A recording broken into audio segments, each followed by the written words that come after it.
PT Huawei Indonesia adalah bagian dari perusahaan teknologi global Huawei yang menyediakan infrastruktur teknologi informasi dan komunikasi serta perangkat pintar.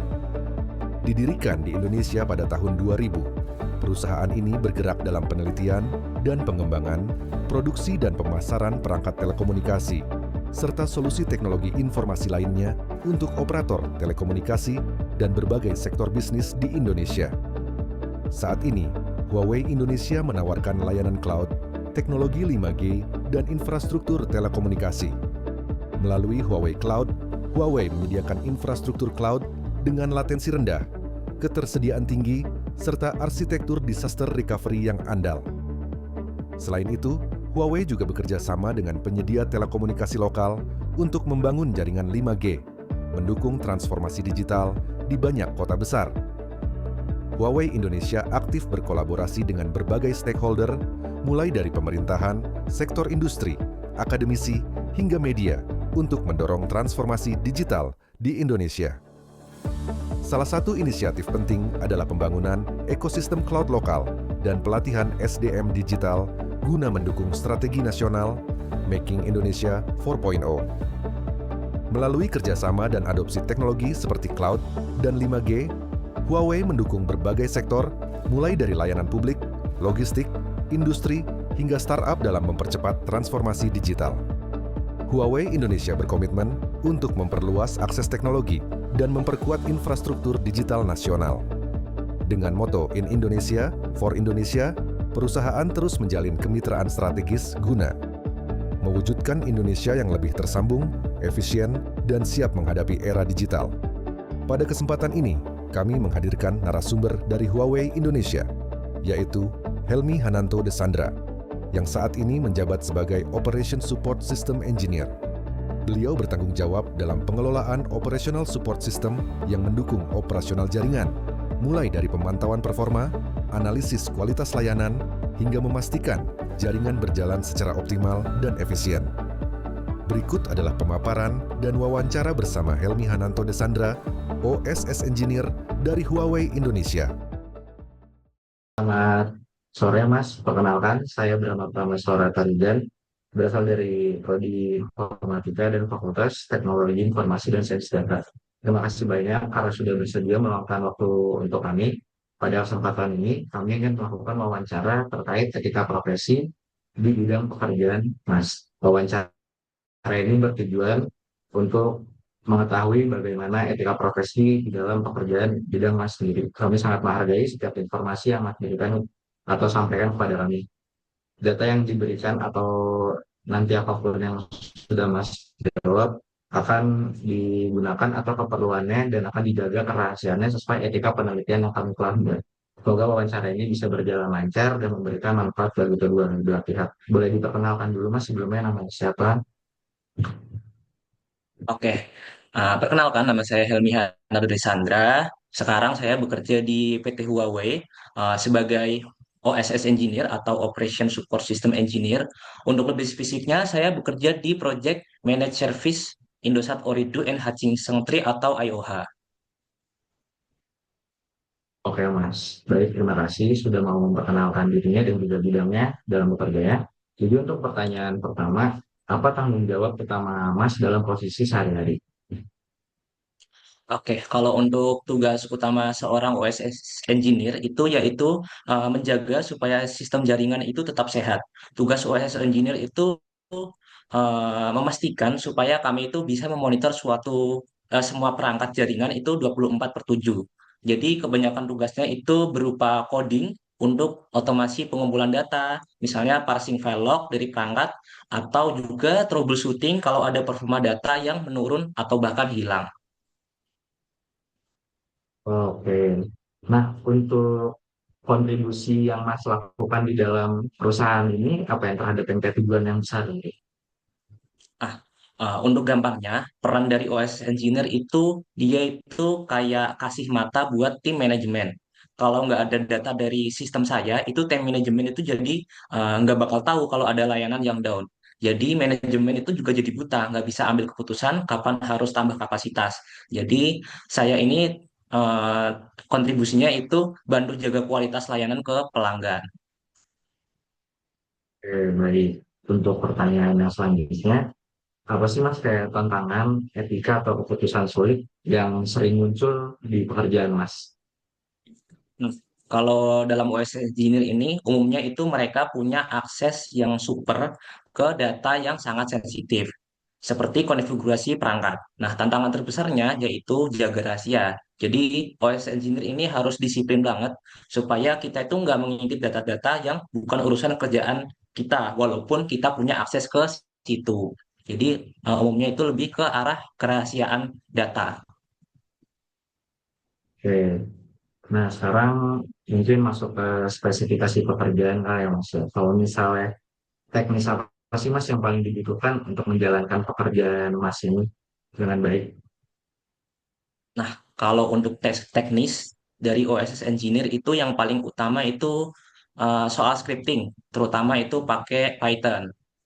Terus kita tuh juga harus paham soal sistem operasi. Karena biasanya kalau dalam jaringan yang besar dan melibatkan banyak server, itu masing-masing server tuh menggunakan sistem operasi yang berbeda. Ada yang pakai Linux, ada yang pakai Windows. Jadi kita harus paham dasar-dasarnya dulu. Nah, terus yang terakhir itu kita harus paham juga konsep-konsep jaringan, terutama itu SNMP atau syslog. Dan tambahan, kita tuh biasanya harus bisa SQL karena itu butuh banget buat bisa narik data dari database. Kurang lebih kayak gitu. Oke. Selanjutnya, pekerjaan Mas ini sebenarnya lebih menekankan itu ke kemampuan analitis kah, komunikasi atau teknis Mas? Karena kita basicnya engineer, jadi yang paling utama itu tetap teknis karena ini fondasinya banget. Jadi nggak bisa nawar. Buat teknis itu jadi nomor satu. Terus yang kedua itu analitis, karena kita harus bisa lihat kalau misalkan ada data yang aneh dan nemuin akar permasalahannya. Terus yang tiga baru komunikasi. Ini penting buat jelasin masalah teknis yang rumit ke bagian non teknis supaya mereka itu bisa ngerti kayak gitu. Oke. Nah, sebelumnya Mas mau masuk ke pekerjaan ini apakah sebelumnya udah pernah bekerja juga dan apakah memenuhi kualifikasi pekerjaannya sekarang Mas? Kalau untuk sebelum bekerja di sini, saya sebenarnya pernah magang di perusahaan di Solo, namanya itu PT Enuma Teknologi. Nah, untuk pengalaman magang saya ini apakah ngebantu di pekerjaan saya yang sekarang? Itu tentunya ngebantu banget. Karena waktu magang dulu saya belajar banyak tentang Python, terus juga saya sering bikin skrip-skrip buat parsing data yang gak terstruktur kayak teks ke bentuk yang terstruktur kayak table. Nah, kerjaan-kerjaan scripting kayak gini itu jadi makanan sehari-hari lah buat OSS engineer. Oke. Kalau di kompetensi teknis ya Mas, apa sih Mas yang harus dimiliki oleh seorang profesional IT mungkin selain coding atau apa? Oke, kalau buat teknis yang wajib dimiliki itu yang pertama tentu kita wajib bisa otomasi ya, terutama itu Python, itu udah kayak standar banget lah. Terus yang kedua kita itu ngerti minimal tentang konsep cloud. Jadi kayak pakai AWS atau mungkin GCP atau mungkin apapun lah cloud yang lain yang dipakai di perusahaan tersebut. Dan yang terakhir yang paling penting itu kita ngerti juga tentang cyber security, tentang keamanan data itu penting banget. Apalagi kalau udah masuk ke perusahaan itu kan ada data-data rahasia yang nggak boleh kesebar ke pihak lain gitu. Jadi harus bisa otomasi, terus cloud juga, terus yang terakhir cyber security. Oke. Nah, selain kemampuan teknis, kompetensi yang non teknis itu apa sih Mas yang paling penting di tempat kerja Mas? Mungkin ya kayak kerja tim, komunikasi atau etika atau apa? Oke, kalau buat non teknis, menurutku pribadi itu yang penting ada dua. Yang pertama itu problem solving, karena kalau misalkan tiba-tiba sistem kita itu lagi down, kita nggak boleh panik. Kita harus tetap tenang, terus bisa cari solusi buat ngatasin masalah tersebut. Terus yang kedua itu adaptif, karena teknologi baru itu muncul terus-terusan. Kita nggak bisa nolak itu, dan kita harus mau ngikutin, karena teknologi-teknologi baru ini tentunya ngebawa perubahan yang bikin pekerjaan kita itu makin ringan biasanya. Jadi kita harus mau nggak mau ngikutin terus. Oke, nah tadi kan udah dijawab ya Mas ya, untuk kompetensi teknis dan non teknisnya. Nah, cara untuk mengembangkan kedua jenis kompetensi tersebut tuh gimana sih Mas? Oke, yang pertama buat yang teknis dulu. Biasanya tuh aku tuh sering banget ngoprek-ngoprek di lab pribadi. Jadi di komputer lokal itu sering bikin misalkan scripting-scripting, latihan-latihan sendiri gitu. Atau mungkin bisa juga ikut webinar online. Terus kalau yang buat non teknis, paling bagus itu biasanya kita latihan tuh pas proyek bareng tim lain. Jadi itu ngelatih komunikasi kita. Jadi nggak cuma ke internal tim kita sendiri, tapi juga ke tim lain. Terus kita juga jangan malu buat minta feedback dari senior soal kerjaan kita. Jadi kekurangannya apa, nanti kita bisa perbaiki. Terus jangan malu juga buat nanya sesuatu yang belum kita paham dan pengen kita pelajari lagi. Itu sih. Oke, nah selanjutnya di bidang pekerjaan Mas yang sekarang itu apakah ada terdapat standar industri yang harus dipatuhi? Nah, kalau buat standar industri itu tentunya ada. Karena proyekku ini bergeraknya di bidang telekomunikasi ya, kita itu biasanya ngikutin standar protokol jaringan IETF, yang mana dia ini menggunakan protokol internet TCP atau IP. Itu buat standar industrinya. Oke. Nah, gimana sih Mas perusahaan tuh kayak memastikan bahwa pekerjaan ini tuh sudah sesuai dengan standar profesional tersebut? Nah, kalau di sini itu tentunya kita nggak sembarangan ya. Setiap kali mau ada perubahan, itu harus lewat review dan juga persetujuan. Kalau misalkan nih, yang simpel aja, kita bikin script baru untuk otomasi. Itu harus direview dulu sama manajemen, baru nanti dinaikin ke bagian produksi. Oke, nah seberapa penting sih Mas penerapan standar profesi tersebut? Kalau itu penting banget, karena standar itu kayak bahasa pemersatu. Jadi, eh, dengan adanya standar, sistem monitoring saya ini bisa connect sama perangkat vendor-vendor yang lain. Jadi standar juga soal keamanan. Itu kayak eh, pagar pembatas gitu, supaya sistem kita ini nggak gampang dijebol sama pihak lain. Oke, nah sekarang untuk jenjang karir Mas. Jadi gimana Mas alur pengembangan karir di bidang IT di perusahaan Mas sendiri? Oke, kalau untuk jenjang karirnya tuh eh, hampir mirip kayak pada umumnya. Biasanya itu kita mulai dari junior engineer. Itu fokusnya itu di operasional harian lah. Terus biasanya kalau udah berpengalaman, udah megang banyak project, itu biasanya naik jadi senior engineer. Ini biasanya dia itu pegang masalah yang lebih rumit dan projectnya itu lebih luas gitu. Terus eh, kalau udah lebih expert lagi, biasanya kita bisa naik ke bagian capacity planning atau enggak bisa juga jadi manajer tim. Oke, nah ada nggak sih Mas program pelatihan atau mentoring dari perusahaan Mas untuk membantu pengembangan karir profesional IT di perusahaan tersebut? Oke, kalau buat mentoring dari perusahaan itu tiap bulan pasti ada semacam pelatihan online gitu. Ini tujuannya itu buat menjaga kemampuan teknis dan juga cyber security. Jadi tiap bulan pasti ada pelatihan online soal teknis dan cyber security. Itu wajib diikutin kayak gitu. Oke, faktor apa sih Mas yang paling berpengaruh untuk naik ke jenjang karir berikutnya di perusahaan Mas? Kalau buat faktor untuk naik ke jenjang karir berikutnya itu ada dua menurutku. Yang pertama itu inisiatif buat mau belajar. Jadi jangan cuma ngerjain apa yang disuruh sama atasan, tapi kita juga harus proaktif gitu buat explore lagi apa yang kita kerjain. Terus yang kedua itu menurutku pribadi, kalau karena kita ini kerjanya di bidang teknis, kita tuh harus jadi orang yang paling expert di bidang tersebut. Menurutku, kalau untuk orang teknis itu kita nggak perlu bisa di semua hal. Lebih baik kita tuh fokus ke satu hal tapi expert daripada kita bisa semua hal tapi cuma bisa basicnya doang. Jadi kayak mendingan kita fokusin ke satu hal aja. kayak gitu. Kalau buat teknik, tech engineer. Oke, nah sekarang kita masuk di pertanyaan untuk sertifikasi profesi Mas. Yang pertama, sertifikasi apa saja Mas yang diakui dan relevan untuk di bidang kerja Mas?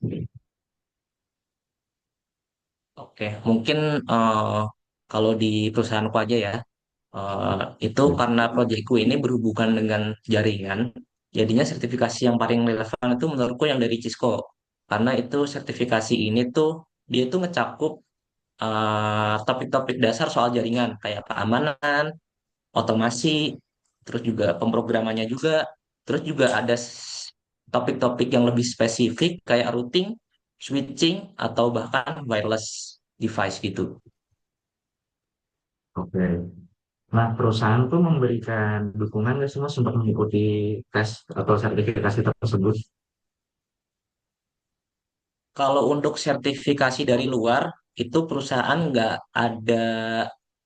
ngasih dukungan sih. Tapi dari perusahaan itu ada sertifikasi internal sendiri tentang teknis dan soal cyber security yang kayak aku jelasin sebelumnya. Nah, itu perusahaan tiap bulan itu ngadain sertifikasi itu dan itu jadi kayak bare minimum buat pekerjanya. Kita tuh harus ngelewatin skor tertentu setiap bulannya kayak gitu. Jadi lebih ke arah sertifikasi internal sesuai dengan yang dibutuhin sama perusahaanku. Hmm. Seberapa besar Mas pengaruh sertifikasi itu terhadap peningkatan profesionalitas dan kepercayaan untuk klien? Eh, per- Buat pengaruhnya itu gede banget karena sertifikasi itu fungsinya kan buat bangun kredibilitas. Itu kayak bukti tertulis lah kalau kita ini emang paham standar industri. Jadi bikin manajemen sama klien tuh jadi lebih percaya lah sama kita. Oke, nah sekarang kita lanjut ke organisasi profesi Mas. Untuk yang pertama, Mas tergabung nggak sih dalam organisasi profesi IT yang mungkin bisa yang nasional atau internasional seperti IEEE atau SCM dan sebagainya? Oke, kalau soal organisasi profesi, kalau jadi anggota resmi sih mungkin belum. Tapi biasanya aku aktif buat ngikutin perkembangan di forum-forum komunitas online kayak LinkedIn. Jadi buat bisa ngikutin tren-tren gitu. Oke. Manfaatnya apa sih Mas bergabung dalam organisasi profesi seperti itu? Oke, kalau buat contohku tadi, yang mana aku tuh ngikutinnya dari komunitas di LinkedIn, itu manfaat paling gedenya yang pertama networking, networking. Di situ kita bisa ketemu sama orang-orang hebat di bidang yang sama. Terus yang kedua itu kita bisa ngikutin tren yang lagi naik dan kemungkinan bisa jadi hal yang bakal dipakai di masa depan. Karena itu penting ya, karena kita kan harus tetap keep up sama perkembangan teknologi sekarang gitu. Apalagi dalam programming tuh kan teknologinya terus bergerak. Oh, baik Mas. Nah untuk yang selanjutnya, bagaimana Mas organisasi profesi yang Mas ikuti ini menjaga standar dan etika di bidang IT? Oke, mungkin kalau buat uh, organisasi profesi secara luas, mereka itu kan yang menetapkan kode etik dan juga standarisasi. Mereka juga yang biasanya ngadain sertifikasi. Nah, biasanya eh, mereka tuh kayak ngebantu menjaga kualitas dan juga etika para profesional di bidang tersebut. Kalau menurutku kayak gitu. Selanjutnya, untuk bagian kode etik profesi yang mesti yang pertama mungkin menurut Masnya, prinsip etika apa sih Mas yang paling penting dalam profesi IT? Mungkin misalnya bisa integritas, privacy, tanggung jawab, atau sebagainya. Oke, yang pertama kalau buat OSS engineer, yang paling penting itu integritas data. Artinya data yang kita kasih itu jujur, jadi nggak kita manipulasi supaya kelihatan bagus. Kalau emang lagi down, ya kita kasih tahu kalau emang lagi down. Dan juga akurat tentunya. Jadi kita nggak ngasih data yang salah gitu, karena itu akan berpengaruh ke pengambilan keputusan perusahaan. Terus yang kedua itu soal kerahasiaan. Kita ini nggak boleh nyalahgunain akses kita buat mungkin nyebarin data kita ke perusahaan lain atau ke forum online gitu. Nah, untuk selanjutnya pertanyaannya, ada nggak sih Mas penerapan kode etik profesi di perusahaan Mas dan apakah ada pelatihannya atau pedoman khususnya yang harus ditaati oleh karyawan di perusahaan tersebut? Oke, kalau buat penerapan kode etik di perusahaan itu tentunya ketat banget. Semua akses yang dilakukan sama engineer ke server produksi itu dicatat, di log, dan diaudit biasanya. Terus buat pedomannya itu kita tentunya ada, kalau perusahaan itu pasti di awal itu ngasih kayak apa ya, semacam surat yang harus kita tanda tanganin gitulah soal keamanan datanya mereka. Jadi kayak kita harus ngejaga kerahasiaan datanya sesuai dengan formulir yang mereka kasih gitu. Oke, nah ini untuk pertanyaan yang terakhir Mas. Mas bisa nggak kasih contoh kasus apa sih pelanggaran pelanggaran etika di bidang IT dan bagaimana sih harusnya itu ditangani kasusnya? Oke, kalau buat contoh kasus pelanggaran, contoh yang paling gampang nih kayak gini, misalkan OSS engineer, itu kan kita tahu akses-akses jaringannya ya. Misalkan ada engineer yang punya akses ke data jaringan, contohnya tuh kayak alamat IP. Terus dia sebarin ke forum bebas. Nah, itu tuh bisa jadi jalan masuknya hacker karena mereka tahu alamat IP server kita. Nah, kalau kayak gitu, biasanya buat nanganinnya dari perusahaan itu bisa ada sanksi sesuai tingkat pelanggarannya. Biasanya dari surat peringatan SP1 sampai kalau misalkan pelanggaran berat itu bisa di PHK. Dan kalau ranahnya itu udah nyebarin rahasia perusahaan, itu biasanya bisa dibawa ke ranah hukum. Kayak gitu. Oke, wawancaranya sudah selesai. Terima kasih ya Mas untuk atas waktu dan kesediaannya untuk menjawab seluruh pertanyaan kami. Informasi yang sudah Mas berikan ke kami sangat bermanfaat dan sangat membantu kami dalam mengerjakan tugas yang sedang kami kerjakan ini. Kami berharap hasil wawancara ini dapat memberikan kontribusi positif dan semakin memperkaya pemahaman kami tentang etika di perusahaan. Sekali lagi kami mengucapkan terima kasih atas kerjasama dan bantuan ini. Oke, sama-sama. Dari hasil wawancara, dapat disimpulkan bahwa peran seorang OSS engineer sangat vital dalam memastikan seluruh sistem jaringan perusahaan berjalan dengan stabil dan aman. Tugas mereka mencakup monitoring jaringan selama 24 jam, melakukan otomasi pengumpulan data melalui scripting, serta menangani troubleshooting ketika terjadi penurunan performa. Dengan kemampuan teknis yang kuat, seperti Python, pemahaman jaringan, database, serta pengetahuan mengenai cloud dan keamanan siber, OSS Engineer menjadi garda depan dalam menjaga kualitas layanan pelanggan. Namun, yang menjadi sorotan utama dalam profesi ini adalah etika profesional, terutama terkait integritas dan kerahasiaan data.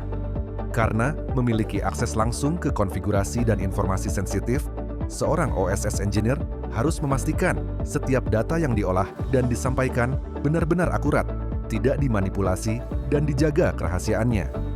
Pelanggaran etika dapat berdampak serius, sehingga perusahaan menerapkan SOP ketat, review perubahan sistem, hingga audit log untuk mencegah penyalahgunaan akses.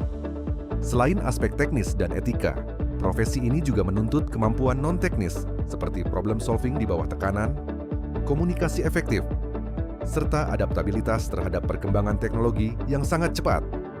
Pengembangan diri dilakukan melalui eksperimen mandiri, webinar, sertifikasi, dan kolaborasi dengan tim lain.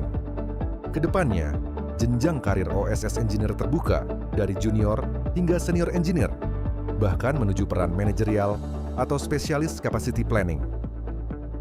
Faktor terpenting untuk berkembang adalah kedalaman keahlian dan komitmen terhadap prinsip etika yang menjaga kepercayaan perusahaan dan keamanan sistem. Sekian pemaparan video dari kami. Jika ada salah kata sekiranya mohon maaf. Terima kasih dan sampai jumpa.